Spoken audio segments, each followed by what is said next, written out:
Good day to you. Hope you're having a wonderful day.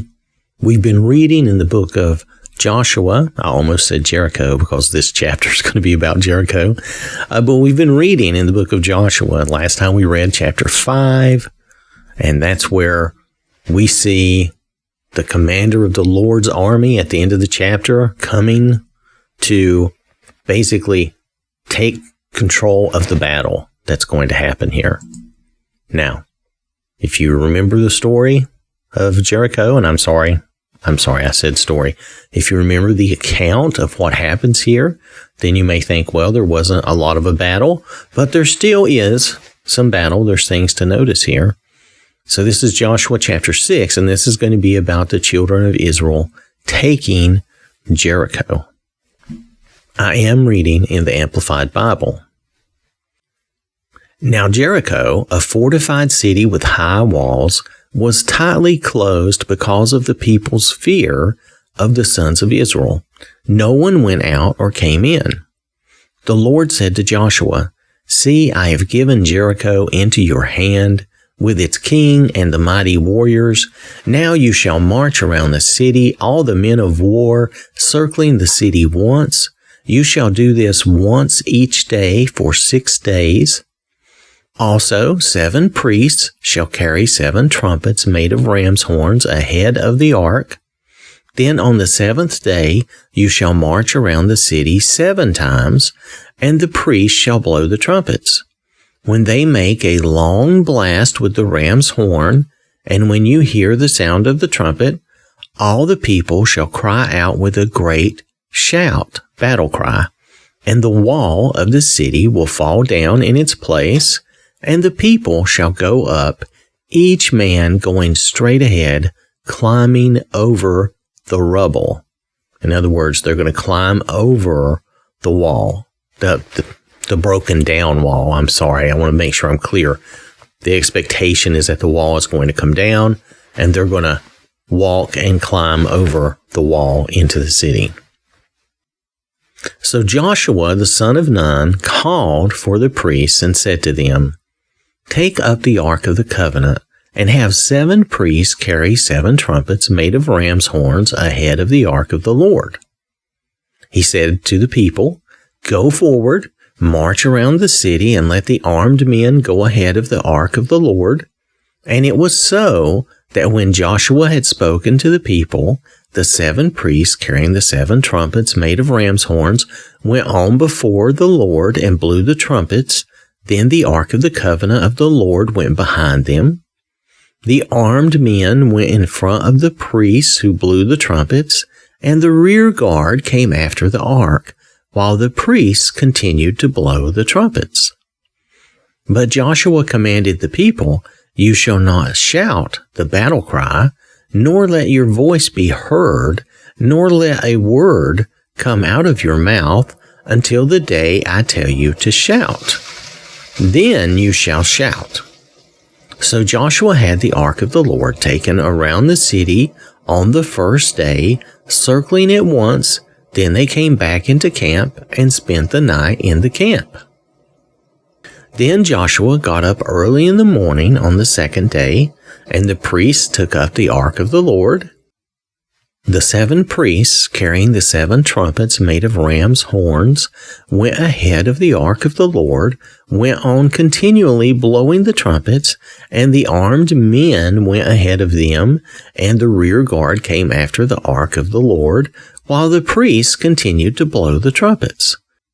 On the 2nd day, they marched around the city once and returned to the camp. They did this for 6 days. Then on the 7th day, they got up early at daybreak and marched around the city in the same way 7 times. Only on that day, they marched around the city 7 times. And the 7th time, when the priests had blown the trumpets, Joshua said to the people, "Shout, for the Lord has given you the city.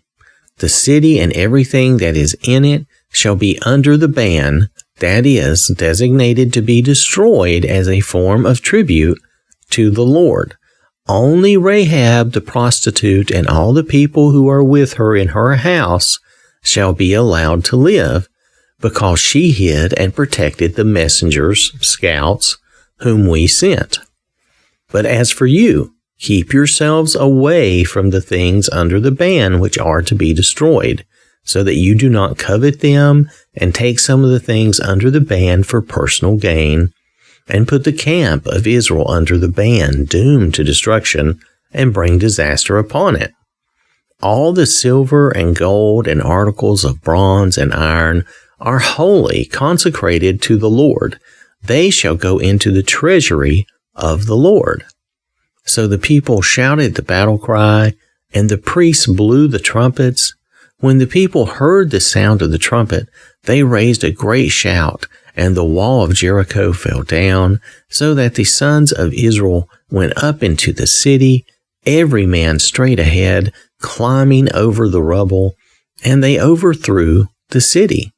Then they utterly destroyed everything that was in the city, both man and woman, young and old, and ox and sheep and donkey, with the edge of the sword. Now I want us to notice the prohibition that is set up here, that no one is to take anything, to covet anything from Jericho, and the precious things, like he says, the articles of silver and gold and bronze and iron, they are going to be consecrated to the Lord. They shall go into the treasury of the Lord, right? So no one is to take any of those things for their personal gain. Notice that it's very important, because we're going to have this become an issue in chapter 7. Now, as for now, let's finish reading chapter 6. But Joshua said to the 2 men who spied out the land, "Go into the prostitute's house and bring the woman and all that she has out of there, as you have sworn to her." So the young men, the spies, went in and brought out Rahab and her father and her mother and her brothers and everything that she had. They also brought out all her relatives and allowed them to stay outside the camp of Israel at Gilgal during the time required for ceremonial cleansing. Then they completely burned the city and everything that was in it. They put only the silver and the gold and the articles of bronze and of iron into the treasury of the house, tabernacle, of the Lord. So Joshua spared Rahab the prostitute with her father's household and everything that she had, and she has lived among Israel to this day, because she hid the messengers, scouts, whom Joshua sent to spy out Jericho. Then Joshua made them take an oath at that time, saying, "Cursed before the Lord is the man who rises up and rebuilds this city, Jericho. With the loss of his firstborn he shall lay its foundation, and with the loss of his youngest son he shall set up its gates." So the Lord was with Joshua, and his fame was in all the land. Now, the last couple of verses here, this curse or promise of what will happen to someone if they rebuild the city, that actually plays out and happens. And we will be looking at that in the future. And I'll remind us of this curse, because it is what will actually happen. There is another note here along with this chapter that I think gives us some valuable insight into what we're reading. We have to understand that in ancient times, these walled cities, they called them a city, and they called their ruler a king, even though we would really probably think of them more as a walled town, and maybe kind of like a mayor or a duke or a baron or something. But the fact was that these were not very big towns, right? The fact that Joshua could march around it 7 times quickly in a day, it kind of shows that it's a pretty small place. The walls, they were tall and big and formidable, and the area they enclosed, though, was not that big. Jericho, for instance, was only about 7 acres, right? What really happened in those days was the people tended to be farmers and, very agricultural based. And they lived really outside the walls of the city. They lived outside. They had their farms and all those things outside of the town. And the town was mainly for administrators and maybe some craftsmen, people who did things like that. And they would live in the town. So these weren't like huge. When we say city, sometimes I think we get this idea of this really big city. They weren't huge cities, but the whole population, even those outside, living on the farms and doing all the agriculture and raising the animals, they would come into the walls for shelter if their area was being attacked, which was the case here. All the people had left their farms and all that, and they had come into the town of Jericho to protect themselves, right? Now, I'm saying all this. This is backed up by some archaeological evidence, and there is a whole note here on that, and I haven't read all that to you. But archaeologists were kind of surprised. They thought these places would be bigger than they are, but they're really not. Now, by today's standards, if you think about it, our center of town is very small. But you notice how the city limits are like way out, right? And people live out in these neighborhoods and sometimes even have farms and stuff. And that's the idea. It's the same idea as back then. That city, the core of the city with the walls was very small, but the surrounding area where a lot of people lived and farmed and all that was much bigger. So that was the idea. That's what happened.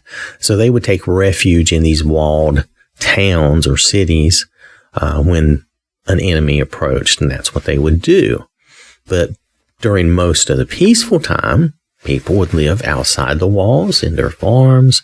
They would raise their animals and do all their farming and all that. And that would be, again, outside the walls. So just wanted to point that out. People, like I say, archaeologists were kind of surprised in the beginning when they were finding that most of these towns were really not that big. They weren't as spread out as they thought they would be.